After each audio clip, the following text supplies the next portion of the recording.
आज की खबर में ब्रेक के बाद आपका स्वागत है। प्रदेश बीजेपी के लिए 12 अप्रैल यानी कल का दिन बेहद खास रहने वाला है। इस दिन राजनाथ सिंह और नरेंद्र मोदी की प्रदेश में चुनावी सभाएं हैं, लेकिन कमाल देखिए, दोनों ही नेता एक साथ एक मंच पर नजर नहीं आएंगे और ना ही इनके साथ मुख्यमंत्री वसुंधरा राजे दिखने वाली है।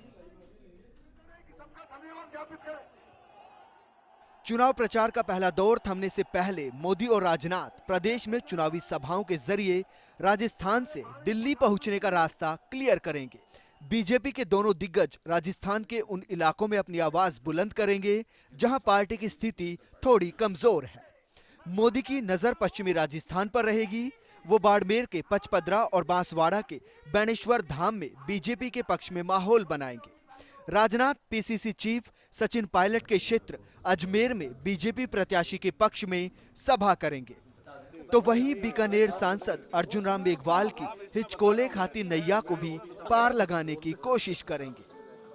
हमारा इस बात का प्रयास है कि सभी संभागों में हमारे बड़े नेता जो हैं वो इस चुनाव अभियान में आम जनता को संबोधित करें और पार्टी के प्रचार तंत्र को मजबूत करें।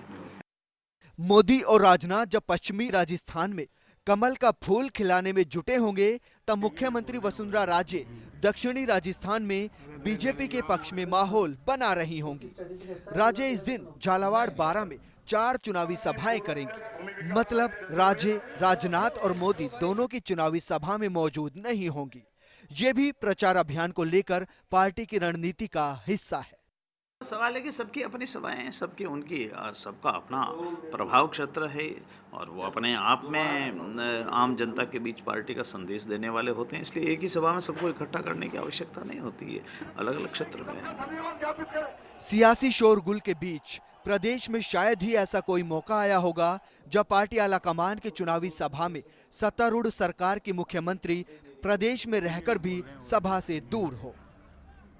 12 अप्रैल को भाजपा आलाकमान राजनाथ सिंह और प्रधानमंत्री पद के प्रत्याशी नरेंद्र भाई मोदी राजस्थान में रहेंगे।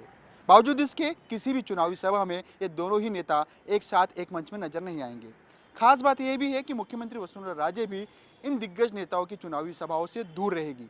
दरअसल चुनाव प्रचार थमने में अब कुछ ही दिन शेष है और प्रचार की दृष्टि से भाजपा के स्टार प्रचारक प्रदेश की सभी लोकसभा सीटों तक अपनी पहुंच बनाने में असफल साबित हुए हैं।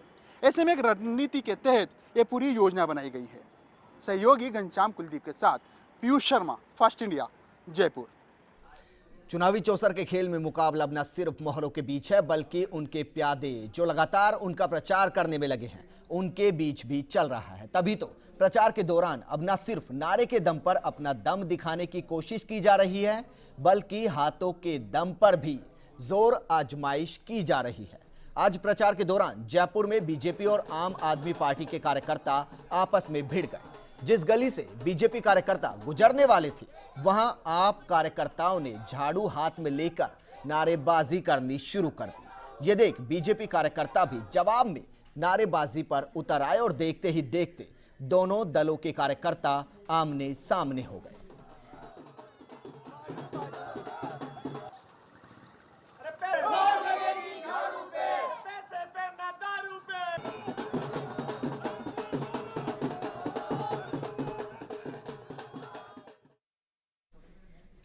तो चुनावी चौसर के खेल को खेल कहें, मुकाबला कहें, दंगल कहें या फिर शादी, सब कुछ चुनावी माहौल में जायजा और ऐसा हो भी रहा है। सियासी दल शादी के उत्सव की तरह चुनाव को सेलिब्रेट करने में लगे हैं। जनता को पीले चावल बांट रहे हैं। वोट डालने का न्योता दिया जा रहा है, वो भी सिर्फ अपने पक्ष में, क्योंकि मेहनत इनकी है, चावल इनके हैं। ऐसे में उनके पीले चावल कहीं उनके कमल के फूल में रंग भरने की जगह कांग्रेस के हाथ पर अपना रंग ना दिखा दे, इसकी भी अपील की जा रही है। लेकिन जनतंत्र में जनता सबकी सुनती है, लेकिन करती हमेशा अपने मन की है।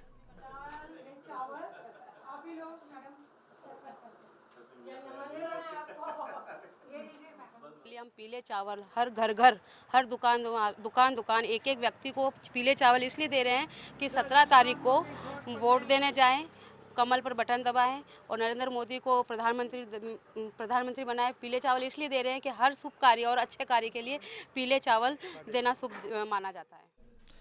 चुनावी चौसर में अब बात आपके मुद्दे की। लोकतंत्र में चुनाव होते रहे, सत्ता बदलती रही, नेता बदलते रहे, पार्टियां बदलती रही, लेकिन अगर कुछ नहीं बदला तो वो थे आपके मुद्दे। आज बात भरतपुर के एक ऐसे ही मुद्दे की।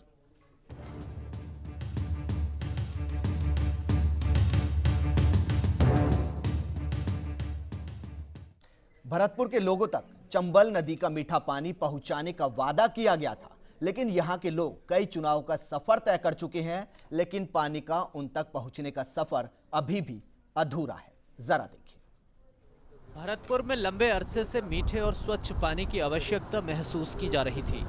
चंबल पेयजल परियोजना के लगने के बाद यहां के बाशिंदों को खुशी महसूस हुई, लेकिन इसका पानी लोगों की पहुंच से अब तक परे है।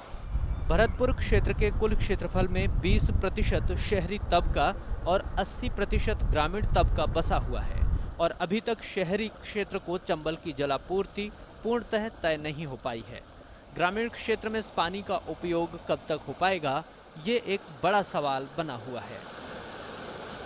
पूरे क्षेत्र को, ग्रामीण क्षेत्र को, शहरी क्षेत्र को पानी दिया जाएगा, पूरे प्रयास हैं सरकार और डिपार्टमेंट का, ये कहना है। लेकिन जिस रैपिडली प्रगति से रैपिडली इस काम को होना चाहिए था वो नहीं हुआ।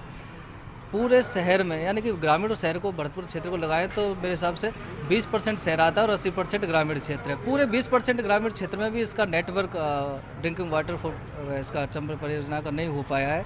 तो ग्रामीण 80% ग्रामीण क्षेत्र है, वहाँ देने की बात तो ये बिल्कुल ही झूठ साबित हो सकती है। शहर में पानी कुछ हिस्सों में शुरू हुआ, लेकिन पानी कभी कभी आता है। ज़्यादातर वहां गंदा पानी और खारा पानी सप्लाई किया जा रहा था, जिससे आमजन को बीमारियों के साथ अपने घर के काम भी पूरे करने में परेशानी आ रही है।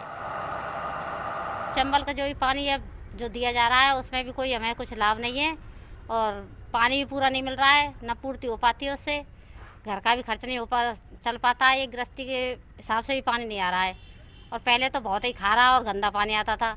अब लेकिन पानी तो थोड़ा हल्का सा साफ है, लेकिन उसमें कोई काम भी नहीं हो पाता है और इतना मीठा पानी भी नहीं है जैसे कि पीने के लिए यूज़ कर सकें। जब इस मामले में चंबल लिफ्ट परियोजना अतिरिक्त मुख्य अभियंता से बात की गई तो अशोक गर्ग ने जानकारी देते हुए बताया कि भरतपुर में चंबल लिफ्ट योजना साल 1999 में स्वीकृत हुई थी। चंबल से पानी लिफ्ट कर भरतपुर लाया गया था। 2011 में भरतपुर के ग्रामीण समेत शहरी क्षेत्र में पेयजल आवंटित किया गया। चंबल लिफ्ट परियोजना वर्ष 99-2000 में मूल रूप से स्वीकृत की गई थी, जिसमें कि चंबल इंटेक वेल से पानी लिफ्ट कर भरतपुर लाया जाना था। इसका कार्यादेश जारी किया गया था, लेकिन फर्म के साथ विवाद हो जाने के कारण ये उस फर्म का वर्क रिसाइन किया गया और 2005 में ये वर्क दोबारा मेसर्स IVRCL को आवंटित किया गया। उसके बाद इसका भरतपुर में 2011 में भरतपुर शहर को पेयजल वितरण आरंभ कर दिया गया था और वर्तमान में धौलपुर जिले के 62 गांवों और केवलादेव नेशनल पार्क और भरतपुर शहर को पेयजल उपलब्ध कराया जा रहा है। इस बार ये चुनावी मुद्दा है और लोगों को लुभाने की कोशिश की जा रही है, लेकिन देखना होगा कि आखिर एक योजना का लाभ लोगों तक पहुंचने में कितने चुनावों का सफर तय करना पड़ेगा। चुनावी चौसर में अब बात इस लोकसभा चुनाव से जुड़े कुछ इंटरेस्टिंग फैक्ट्स की। पहले चरण में चुनाव लड़ रहे उम्मीदवारों में 71 उम्मीदवार करोड़पति हैं। आम आदमी पार्टी के 17 उम्मीदवार पहले दौर में चुनाव मैदान में हैं, उनमें से 12 करोड़पति हैं और भाजपा और कांग्रेस के 18 उम्मीदवार करोड़पति हैं। तो बसपा और सपा भी पीछे नहीं है। बसपा के 18 में से 4 और सपा के 3 में से 1 उम्मीदवार करोड़पति हैं। इन करोड़पतियों के बीच चुनावों में 2 निर्दलीय उम्मीदवार ऐसे भी हैं जिनके पास केवल 1000 रुपए की ही संपत्ति है। बीकानेर से निर्दलीय गोपाल वाल्मीकि और भीलवाड़ा से निर्दलीय रतनलाल धोबी ने अपनी संपत्ति महज 1000 रुपए ही बताई है। तो संपत्ति का जो बोलबाला है वो चारों तरफ है। आम लोगों के लिए राजनीति में अभी भी जगह नहीं है। चुनाव लड़ रहे 239 उम्मीदवारों में से 112 उम्मीदवारों ने आयकर का ब्यौरा ही नहीं दिया। 69 उम्मीदवारों ने पैन कार्ड का ब्यौरा नहीं दिया। ये तो हुई मुकदमों और प्रॉपर्टी की बात। अब जरा ये भी जान लें कि कितने पढ़े लिखे हैं हमारे उम्मीदवार। 2 अनपढ़ उम्मीदवार भी मैदान में हैं तो 19 उम्मीदवार साक्षर, 14 उम्मीदवार 5वीं पास, 35 8वीं पास, 34 10वीं पास, 24 उम्मीदवार 12वीं पास, 33 ग्रेजुएट, 22 पोस्ट ग्रेजुएट, डॉक्टरेट स्तर तक पढ़े लिखे केवल 9 उम्मीदवार हैं। बड़ी संख्या ऐसे उम्मीदवारों की है जो अंडर ग्रेजुएट हैं। वे उम्मीदवार जिन पर मुकदमे हैं। कोटा से भाजपा उम्मीदवार ओम बिरला पर 2 मुकदमे हैं। बाड़मेर से भाजपा के उम्मीदवार कर्नल सोनाराम पर 1 मुकदमा है। भीलवाड़ा से कांग्रेस के उम्मीदवार अशोक चांदना पर 1 मुकदमा दर्ज है। चित्तौड़गढ़ से कांग्रेस की उम्मीदवार डॉक्टर गिरिजा व्यास पर 1 मुकदमा है। झुंझुनू से निर्दलीय डॉक्टर राजकुमार शर्मा पर 4 मुकदमे हैं। नागौर से निर्दलीय हनुमान बेनीवाल पर 1 मुकदमा है। श्री गंगानगर से निर्दलीय कुंभाराम पर दहेज का मुकदमा है। सीकर से निर्दलीय सुरेंद्र कुमार फुलवारिया पर 4 मुकदमे हैं। झुंझुनू से CPI-ML उम्मीदवार ओम प्रकाश झारोड़ा पर 3 मुकदमे हैं। राजसमंद से निर्दलीय खिमाराम सालवी पर 1 मुकदमा है। उदयपुर से वेलाराम निर्दलीय उम्मीदवार पर 1 मुकदमा दर्ज है। उदयपुर से CPI-ML के गौतम लाल मीणा पर 1 मुकदमा है। जयपुर से निर्दलीय पवन सिंह शेखावत पर 1 मुकदमा है और चूरू से बहुजन मुक्ति पार्टी के तोरूराम मेघवाल पर 1 मुकदमा दर्ज है। तौर पे तो ये है कि आपराधिक स्थिति तो हम देख ही रहे हैं कि जिस तरीके से ये मामला दिखने में आ रहा है कि 14 अपराधी निकले हैं 238 में से और गंभीर मामलों में 5 अपराधी निकले हैं। राजनीतिक पार्टियां कितनी ही साफ छवि वाले उम्मीदवारों को टिकट देने का दावा करें, लेकिन आज भी आपराधिक छवि और धनबल बाहुबल का बोलबाला है। फर्स्ट इंडिया के लिए गोवर्धन चौधरी की रिपोर्ट। आज की खबर में फिलहाल इतना ही, लेकिन देश प्रदेश की खबरों से हर वक्त अपडेट रहने के लिए आप लॉगिन कर सकते हैं हमारी वेबसाइट firstindianews.com। नमस्कार।